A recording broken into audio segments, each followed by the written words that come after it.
వక్రతుండ మహాకాయ సూర్యకోటి సమప్రభ నిర్విఘ్నం కురు మే దేవ సర్వకార్యేషు సర్వదా గురు బ్రహ్మా గురుర్విష్ణు గురుర్దేవో మహేశ్వరః గురుః సాక్షాత్ పరబ్రహ్మ తస్మై శ్రీ గురవే నమః.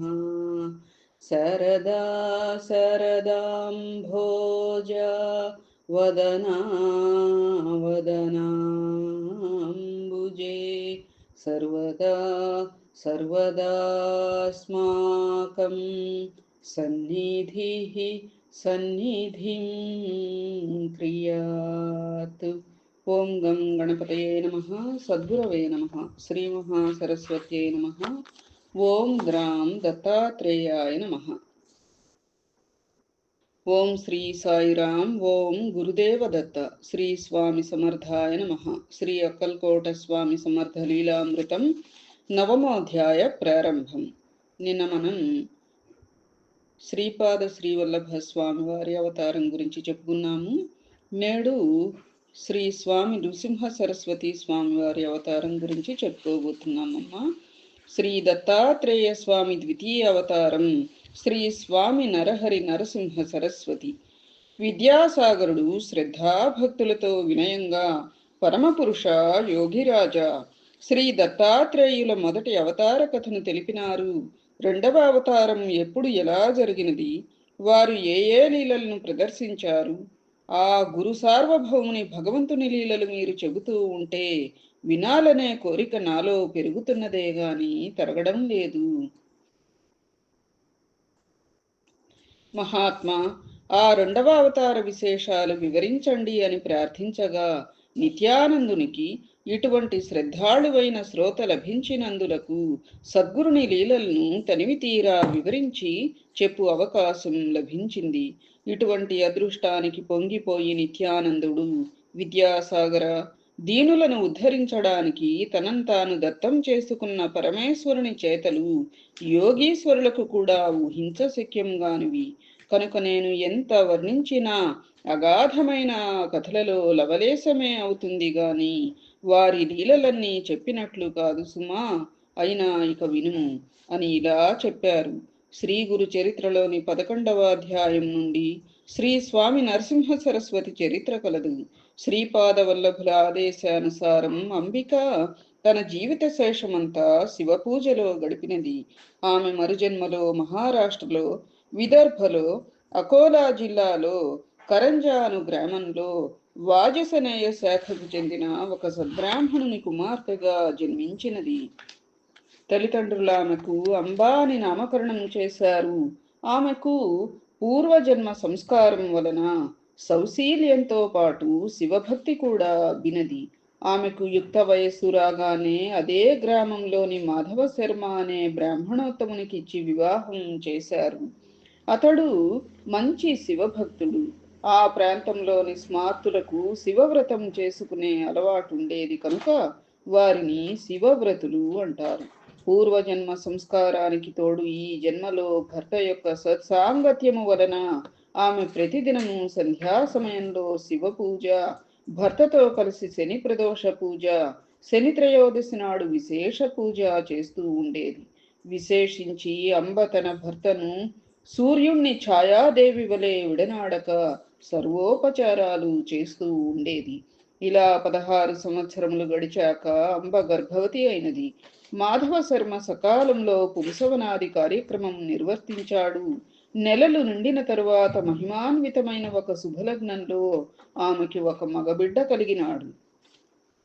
విద్యాసాగర, ఆ పిల్లవాడు పుట్టగానే అందరి పిల్లల వలె అడ్వలేదు సరిగదా, స్పష్టంగా ప్రణవం ఉచ్చరించాడు.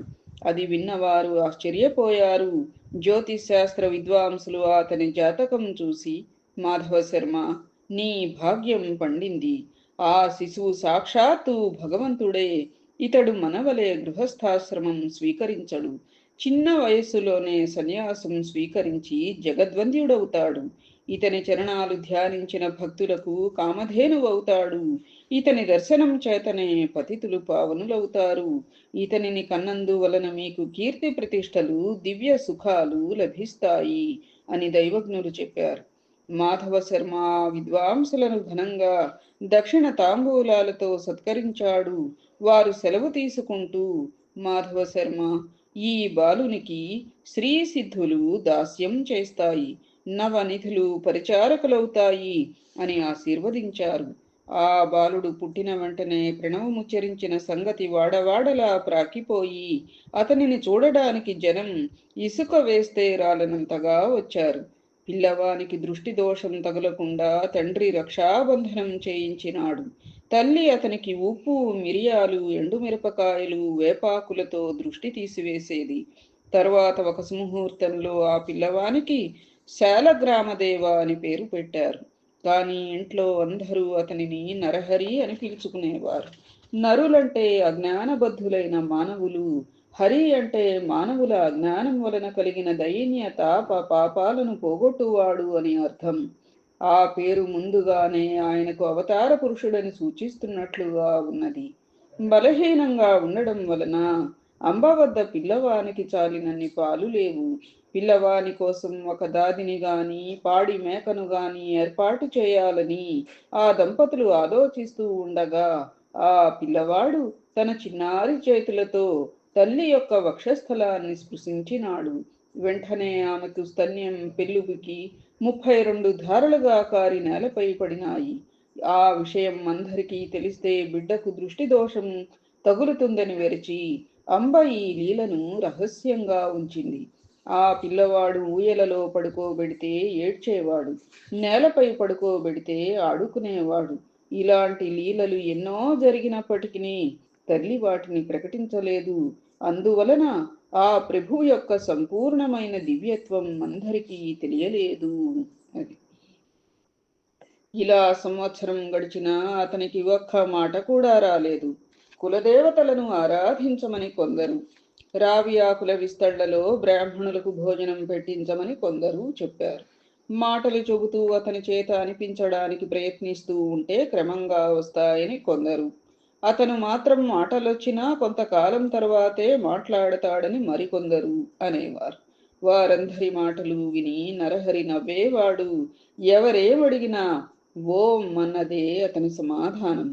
ఆ సంగతి విని కొందరు పెద్దలు, ఇతను మాటలు వినగలుగుతున్నాడు కనుక ఇతను చెవిటివాడు కాదని స్పష్టమవుతున్నది అనేవారు. అతను మూగవాడైతే అంత స్పష్టంగా ఓం అనడం సాధ్యం కాదు. అతడు మాటలొచ్చి కూడా ఎందుకో మాట్లాడడం లేదు అని కొందరు తల్లికి ధైర్యం చెప్పేవారు. ఆమె ఎవరు ఏది చేయమని చెప్పినా అలా చేసేది. తమ కులదైవమైన దత్తస్వామికి ప్రత్యేక పూజలు చేసేది. ఇలా నరహరికి 7వ సంవత్సరం వచ్చింది. కానీ అతను మాట్లాడనే లేదు. బాలుడు మూగవాడవుతాడేమోనని తల్లిదండ్రులు ఎంతో కలత చెందారు. ఒకనాడు అంబ అతని పరిస్థితికి కంటతడి పెట్టింది. అది చూచి నరహరి సైగలతో ఆమెను వారించి ప్రక్కనే ఉన్న ఇనుప వస్తువును తెప్పించి అది తాకాడు. తక్షణమే అది బంగారంగా మారింది. ఆశ్చర్యంతో తల్లిదండ్రులు మరికొన్ని ఇనుప వస్తువులను అతని చేత తాకించినారు. అవి కూడా బంగారంగా మారాయి. తమ పిల్లవాడు సామాన్యుడు కాదని, ఆ జన్మ సిద్ధుడని వారు గుర్తించినారు. అయినప్పటికీ ఆ దంపతులు అతను మాట్లాడకపోవటం గురించి దిగులు పడుతూనే ఉండేవారు. అతడు వేదాధ్యయనం చేసి స్వధర్మాన్ని ఎలా పాలించగలడన్నదే మాధవ శర్మకున్న దిగులు. ఒక తల్లి ఒకరోజు అతనిని అక్కున చేర్చుకుని కన్నీరు కారుస్తూ, నా తండ్రి, నీ మాటలు విని ఆనందించే భాగ్యం మాకు లేదా నాయనా అని అన్నది. అది విని నరహరి నవ్వి తనకు ఉపనయనం చేస్తే మాట్లాడుతానని, మొట్టమొదటిసారిగా ఆమెతోనే మాట్లాడుతానని సైగుల ద్వారా తెలిపాడు.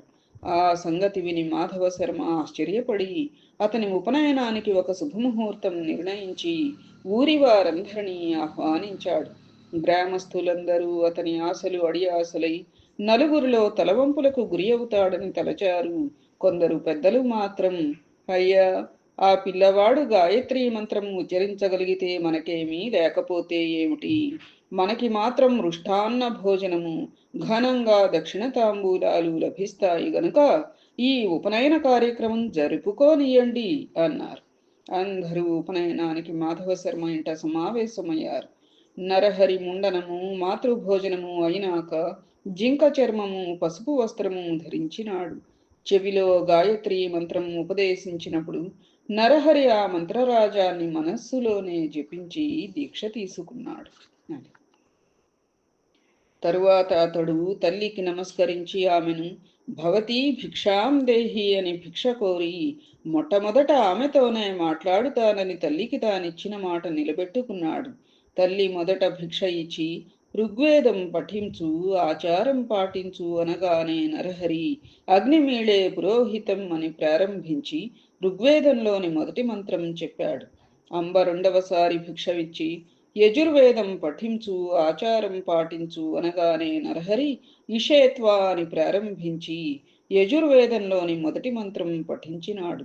తల్లి మూడవసారి భిక్ష ఇచ్చి సామవేదం పఠించు, ఆచారం పాటించు అనగానే నరహరి అగ్ని ఆయాహి అని ప్రారంభించి సామవేదంలోని మొదటి మంత్రం గానం చేశాడు.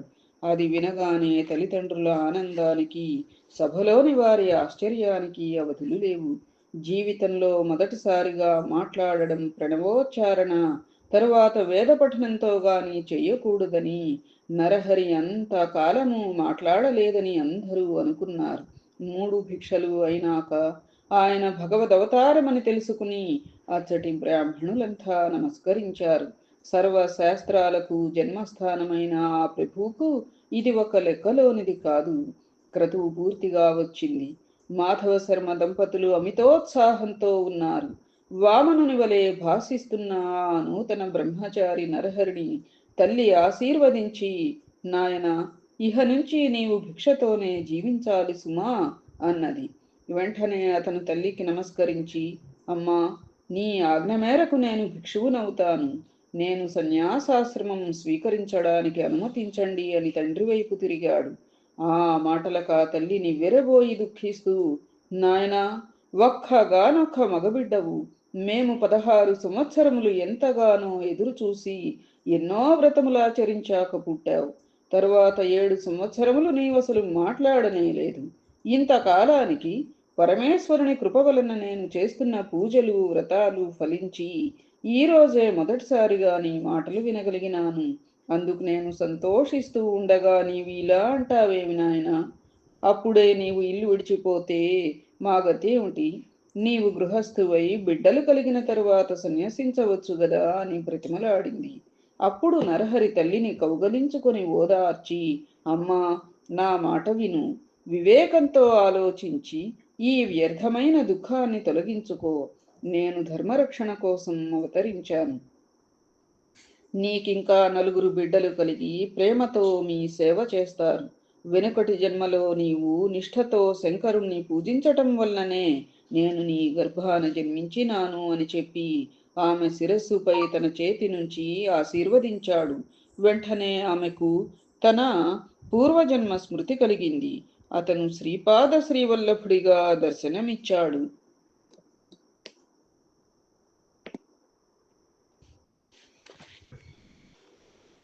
ఆమె ఆనందంతో పరవశించి అతని పాదాలపై పడి ఇలా అన్నది, స్వామి, పూర్వజన్మలో కుపుత్రవతినైన నేను ఆత్మాహుతికి పాల్పడినప్పుడు రక్షించిన శ్రీపాదవల్లభుడవు నీవే. బ్రహ్మాండాలన్నీ నీలోనే ఉన్నాయి. అట్టి నీవు నా గర్భాన పుట్టినందువలన నా భర్తృవంశం పితృవంశం పావనమైనాయి అని అన్నది. అతడామెను లేవదీసి, అమ్మా, ఈ పూర్వ వృత్తాంతము వెల్లడి చేయవద్దు. నీకొక రహస్యం చెబుతాను, గుప్తంగా ఉంచు. నేను సంసారమంటని సన్యాసిని. నేను చేయవలసిన తీర్థాటనం మొదలైన కార్యాలు ఎన్నో ఉన్నాయి. అవి నేను ప్రకటింప వీలు లేనివి, రహస్యమైనవి. ఈ కర్తవ్యం నాకు తప్పదు. నేను ఇంట్లో ఉండడానికి వీలు పడదు. కనుక నీవు అనుమతి ప్రసాదించు అన్నాడు. అప్పుడు ఆ తల్లి పుత్రవాత్సల్యంతో ఇలా అన్నది, నాయనా, నీవు లోకానికి ధర్మం చెబుతావు కదా. మరి నీవు 12 సంవత్సరములు బ్రహ్మచర్యం అవలంబించాక గృహస్థువై బిడ్డలు కలిగాక సన్యసించి లోకానికి ఆదర్శం చూపాలి కదా. ఇలా క్షణికావేశంతో సన్యాసం స్వీకరిస్తే వాసనాక్షయం అవ్వక మానవులు పతితులవుతారని శాస్త్రాలు హెచ్చరిస్తున్నాయి కదా అని అన్నది అని బ్రతిమలాడింది. అప్పుడు వటువైన నరహరి అలనాడు కపిలుడు తల్లికి జ్ఞానోపదేశం చేసిన విధంగా ఆమెకు తత్వం ఇలా బోధించాడు. అమ్మా, భౌతికమైన శరీరాలు వైభవము అశాశ్వతాలే. మరణం లేని వాడంటూ ఎవడు లేడు. మృత్యుదేవత ఎప్పుడు జీవితాన్ని వెంటనే మృత్యుదేవత ఎప్పుడూ జీవితాన్ని వెంటనంటే ఉంటుంది. యువకులకైనా వృద్ధులకైనా ఈ శరీరం ఎప్పుడు రాలిపోతుందో తెలియదు. అప్పిచ్చినవాడు తానిచ్చిన గడువు ఎప్పుడు తీరుతుందా అని లెక్క పెట్టుకున్నట్లు మృత్యుదేవత కూడా మానవ జీవిత కాలాన్ని లెక్క పెడుతుంది. రాత్రి పగలు అన్నవి మానవుని ఆయుర్దాయాన్ని ఎగరకొట్టుకొని పోతూ ఉంటాయి. ఈ శరీరం, భార్యా బిడ్డలు, గృహము, ధనము, జీవితము అశాశ్వతమని మరిచి అవే ప్రధానమనుకుని జీవించేవారు పశువుల వంటివారు. కనుక ధర్మాచరణం ఒక్కటే మానవుల కర్తవ్యం. అలాగాక మృత్యువును జయించిన వారు మాత్రమే నీవు చెప్పినట్లు విరామంగా జీవించవచ్చు. కానీ మానవులు కొద్ది నీరు మాత్రమే ఉన్న సరస్సులోని చేపల వంటి వారు. ఆ కొంచెం నీరు ఇంకిపోయాక వాటి గతి ఏమిటి? ఈ కలియుగంలో మానవునికి 100 ఏళ్ల ఆయుర్దాయం. అందులో సగకాలం నిద్రలోను, బాల్యము పరాధీనత వలన కొంతకాలము గడిచిపోతుంది. ఇట్టి జీవితంలో ప్రాప్తించే సంపద క్షణకాలముండి వాడిపోయేది. కాలచక్ర గర్భంలోని పిండములను, శిశువులను, బాలురను, యువకులను, విఘ్నులను, దేవతలను, సర్వ జీవులను మృంగివేస్తుంది. దేని మీదైనా మమకారం పెట్టుకోవడం ఆత్మవంచనే. దుఃఖాన్ని కొని తెచ్చుకోవడమే అవుతుంది. బయట చర్మం, లోపల మాంసము, ఎముకలు, రక్తము గల ఈ శరీరం నీటి బుడగ వంటిది. శరీరము జడము, నశ్వరము, ఆత్మచిత్ స్వరూపము శాశ్వతము. దానికి సుఖదుఖాలు లేవు. ఉన్నాయనుకోవడం అజ్ఞానం మాత్రమే. సద్గురు కటాక్షం వలన మానవుడు ఈ మాయను దాటాలి. ఉత్తమమైన మానవ జన్మమెత్తి కూడా ఆత్మకు శ్రేయస్సు చేకూర్చుకోని వాడే నిజమైన ఆత్మవంచకుడు, ఆత్మఘాతకుడు, బ్రహ్మఘాతకుడు కూడా. అమ్మా, ఈ మాట సామాన్యుల విషయంలోనే ఇంత వాస్తవమైతే కారణజన్ముడనైన నాకు ఏమిటి కర్తవ్యం? విషయ సుఖాలు వదలలేని వారికి నీవు చెప్పినట్లు గృహస్థాశ్రమం తరువాత సన్యసించడం అనేది క్రమం తగి ఉన్నది. నాకట్టి విషయవాసనలే లేవు. కనుక ధీమంతుడనైన నాకు ఎట్టి విఘ్నాలు రాజాలవు. నేను బ్రహ్మచర్యాశ్రమం నుండే సన్యాసం తీసుకుంటాను. నన్ను ధ్యానిస్తూ ఉండు, సంసారాన్ని దాటగలవు అని యశోదకు బాలకృష్ణుడు చూపినట్లు తన దివ్య రూపాన్ని దర్శింపచేశాడు. ఆయన ప్రసాదించిన యోగ దృష్టితో ఆమె ఆ మూర్తిని కనులారా దర్శించి ఇలా అన్నది: స్వామి, నీవు పుట్టుకలేని వాడవు. బ్రహ్మాండాలన్నీ నీలోనే ఉన్నాయి. బ్రహ్మకు కూడా నీ గుణరూపాలు కొంచెమైనా తెలియరానివి. మాయామోహితురాలనైన నేను మానవ స్త్రీని నాకెలా తెలుస్తాయి? ఈ జ్ఞానమైన నీవు అనుగ్రహించినదే. నీవు సత్య సంకల్పుండవు. నీ సంకల్పానికి నేను అడ్డు చెప్పను. లోకహితం చేయడానికే అవతరించిన నిన్ను నా పుత్రుడని తలంచి ఇంట కట్టిపెట్టుకోవడం తగదు. అయితే నీ దివ్యమైన ఆకారం నా మనస్సులో స్థిరంగా నిలిచేటట్లు అనుగ్రహించు. నాకింకా పుత్రులు కలుగుతారు అని అన్నావు. మాకింకొక్క బిడ్డ పుట్టే వరకైనా నీవు ఇక్కడే ఉండు. అప్పటి వరకు సన్యసించడానికి నేను అనుమతించను. నీవు నా మాట వినకుండా వెళ్ళిపోతే నేను మరణిస్తాను. నిన్ను విడిచి నేను బ్రతకలేను అని ప్రార్థించింది. అప్పుడు నరహరి, అమ్మా, నీకు 1 సంవత్సరంలోగా కవలలు పుడతారు. అంతవరకు ఉంటాను గాని ఆ తరువాత నా సంకల్పానికి అడ్డు చెప్పకూడదు అని ఆమె వద్ద మాట తీసుకున్నాడు. అతడు పరమేశ్వరుడన్న జ్ఞానంతో స్వామిని ఆ దంపతులు నిత్యము అర్చిస్తూ ఉండేవారు. చతుర్వేద పారంగతులు, షట్శాస్త్ర నిపుణులు కూడా ఆయన వద్ద విద్యార్థులై కృతార్థులయ్యారు. ఆయన ఎందరికో వేదాలు బోధించారు. పామరులకు ఆయన ధర్మ సూక్ష్మాలు చెప్పేవారు. ఇలా సంవత్సరం గడిచేసరికి అంబకు 2 మగ కవల పిల్లలు పుట్టారు. వారికి 3 నెలలు రాగానే ఒకరోజు అంబ పిల్లలను ఆడిస్తూ ఉంటే నరహరి వచ్చి, అమ్మా, నేను చెప్పినట్లే వీరిద్దరూ పుట్టారు. నీకు ఇంకా 2 కొడుకులు, 1 కూతురు కలుగుతారు. నీ కోరిక ఫలించింది. నా మాట నిలబెట్టుకున్నాను. కనుక నీవిచ్చిన మాట ప్రకారం నాకు అనుమతిస్తే నేను తీర్థయాత్రలకు బయలుదేరుతాను. అయితే నీవు మాత్రం నన్ను సంతోషంగా సాగనంపాలి అమ్మా అని అన్నారు. తల్లి అనుమతి లేకుండా సన్యసించకూడదు. ఆవిడ సంతోషంగానే అనుమతి ప్రసాదించాలి కదా. అప్పుడు తల్లిదండ్రులిద్దరూ ఆయనకు నమస్కరించి, మేమింతవరకు మాయలో తగులుకొని నీవు మా బిడ్డవనే భ్రాంతితో ఎప్పుడైనా నిష్ఠూరాలాడి ఉంటే మమ్ములను క్షమించు. నీవే మా కులదైవమని ఇప్పుడు తెలుసుకున్నాం. నీవు మా వంశాన్నుద్ధరించడానికి ఇక్కడ జన్మించినావు. నీవు మా రక్తమాంసాలు పంచుకొనడం ద్వారా మా దేహాలు కూడా పవిత్రమైనాయి. ఇహ ముందు మా గతేమిటి? మీ దర్శనం మాకింకెప్పటికీ లేకుంటే మేము ఎలా జీవించగలం అన్నారు. అప్పుడు నరహరి, మీరు ఎల్లప్పుడూ నన్ను ధ్యానించండి.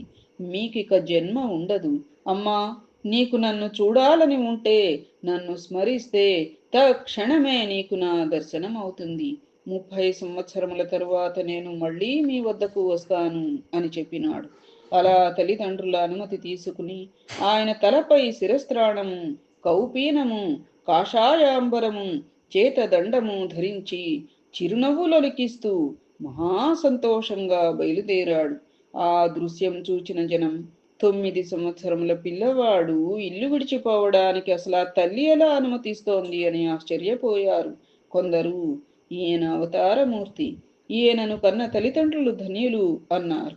సాధువులు ఆయన భగవంతుడనే భావంతో నమస్కరించారు. ఆ గ్రామస్థులందరూ కొంత దూరం వెళ్ళి ఆయనకు వీడ్కోలు చెప్పి తిరిగి వెళ్ళాక తల్లిదండ్రులు మరికొంత దూరం ఆయన వెంట వెళ్ళారు. అక్కడ వానికి నరహరి కర్పూరము వలె తెల్లహా ఉన్న తన దత్తాత్రేయ స్వరూపం, తరువాత శ్రీపాద రూపములతో దర్శనమిచ్చారు. అది తమ శని ప్రదోష పూజ ఫలితమేనని తలంచి ఆ తల్లిదండ్రులు, మా జన్మలు ధన్యమైనాయి, మీరు దయతో మళ్ళీ మాకు దర్శనమియ్యాలి అని వేడుకోగా ఆయన తప్పక మళ్ళీ దర్శనమిస్తాను అని వాళ్లకు మాట ఇచ్చి వెనుకకు పంపినాడు. ఆ దివ్య ప్రభావం వలన వారు తమ పుత్ర వ్యామోహం మరచి భక్తిభావంతో వెనుకకు వెళ్ళారు. నరహరి బద్రీనాథ్ దిక్కుగా బయలుదేరి దారిలో ఆనందకాననం అనబడే వారణాసి పట్టణం చేరారు. మొదట ఆయన గంగలో స్నానం చేసి ఆత్మస్వరూపమైన విశ్వనాథుని దర్శించినాడు. తరువాత అచటగల యోగ్యమైన స్థలంలో వజ్రాసనం వేసుకుని ప్రాణవాయువు కుంభించి ఖేచరీ ముద్రలో నాదానుసంధానపరుడై కూర్చున్నారు. ఆయన నిత్యము 3 వేళలా మణికర్ణికా ఘట్టానికి వెళ్ళి శ్రద్ధగా గంగా స్నానం చేసి వస్తూ ఉండేవారు. ఆ క్షేత్రంలో ఉన్న తపస్సులు, మునులు, సాధువులు ఆయనను చూచి ఆశ్చర్యచకితులయ్యారు. యవ్వనం కూడా పూర్తిగా రాకముందే అంతటి వైరాగ్యము, కఠోర తపస్సు చూసి ఆయన యోగపూర్ణుడని తెలుసుకుని నమస్కరిస్తుండేవారు. అచ్చటి ఎతులలో వృద్ధుడు, శ్రేష్ఠుడు అయిన కృష్ణ సరస్వతి ఆయనకు భక్తితో నమస్కరిస్తుండేవారు.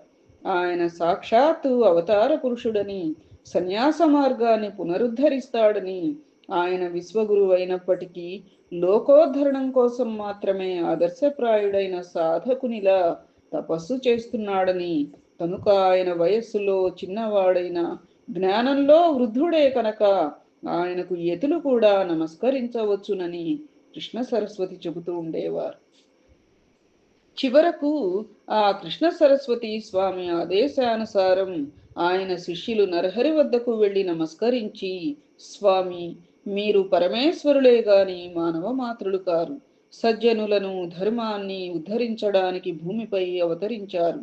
శ్రీ ఆదిశంకరులు స్థాపించిన సన్యాస మార్గం దాదాపు లుప్తమైంది. దానిని మరలా మీరే నిర్దిష్టం చేసి విస్తరింపచేయాలి. అధికారులు కాని వారికి ఈ మార్గం భయంకరమైనదైనా బుద్ధిమంతులకు సులభంగా ఆత్మానందమిచ్చే ఈ సన్యాస మార్గాన్ని మీరు పునరుద్ధరించాలి. సన్యాసులమైన మేము ఇప్పుడు మిమ్ములను సేవిస్తే లోకనింద ఏర్పడుతుంది. కనుక మీరు కూడా సన్యసిస్తే మేము కూడా మీ సేవ చేసుకొనవచ్చు అని ప్రార్థించినారు.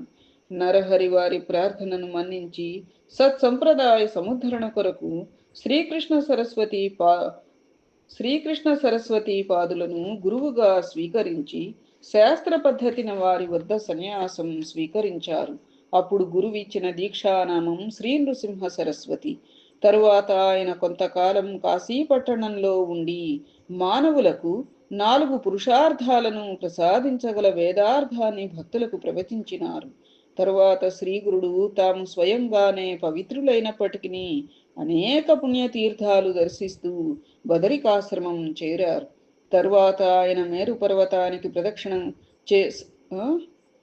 పర్వతానికి ప్రదక్షిణగా సంచరిస్తూ సర్వక్షేత్రాలు దర్శిస్తూ పుణ్యతీర్థాలలో స్నానం చేస్తూ శిష్యులతో కలిసి గంగాసాగర సంగమం చేరారు.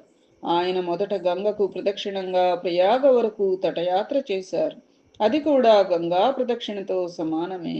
అందుకే ప్రయాగను కూడా గంగాసాగరం అంటారు. ప్రయాగలో వారికి ఎంతో మంది శిష్యులయ్యారు.